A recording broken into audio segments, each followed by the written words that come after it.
And Pollock Pines is one of the communities that they are working so hard to help save. There's not much activity going on here because of the mandatory evacuations. Right now, this gas station behind me is one of the only things that's open. They told me that once they're closed, you know that Pollock Pines is in trouble because over 30 years they have stayed open during situations like this. I'll show you some video right now of how it was yesterday when residents found out how close the fire was coming to Pollock Pines and just at how high of a risk they were at. People were flooding to this gas station as they were coming down to Highway 50, trying to clear the area. And many people waited out here in their cars and at the Safeway across the street before they had the mandatory evacuations. Now here, as mandatory evacuations were issued, as sheriff's personnel came through with their megaphones, bullhorns, telling people to leave, is Jeff Madera. You're still here. Tell us what happened that really got people to leave.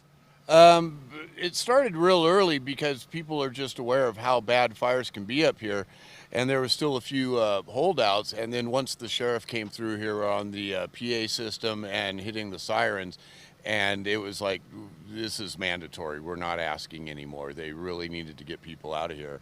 And that's when they cleared out the Safeway parking lot. This place cleared out, and they just let us stay because of what we're doing with the radios. Yeah, and you've been monitoring a lot of things. What have you been hearing?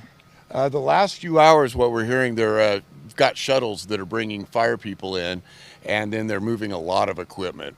We're hearing a lot of traffic of trucks moving around, and we should be here any next few minutes. We should be seeing some aircraft overhead, so we'll be listening for those too. And you also come from the perspective of being a Pollock Pines resident, your home at risk. How are you feeling right now? Yeah, that's a tough one. About 2 years ago, everybody up here lost their fire insurance. You cannot get fire insurance up here. And I made the final payment on my mortgage 4 months ago. So I'm a little nervous. Let's just put it that way. Understandably so. Have you heard from any friends? Their homes okay? So far, haven't heard of anybody that I know losing a house. My parents live a little bit farther down the hill. They had to evacuate, and they had to actually go quite a ways into Sacramento just to find a hotel room. Everybody's left. So, yeah, hopefully we're going to keep the number of houses that go up to a real minimum. But Grizzly Flat is gone from what we've been heard.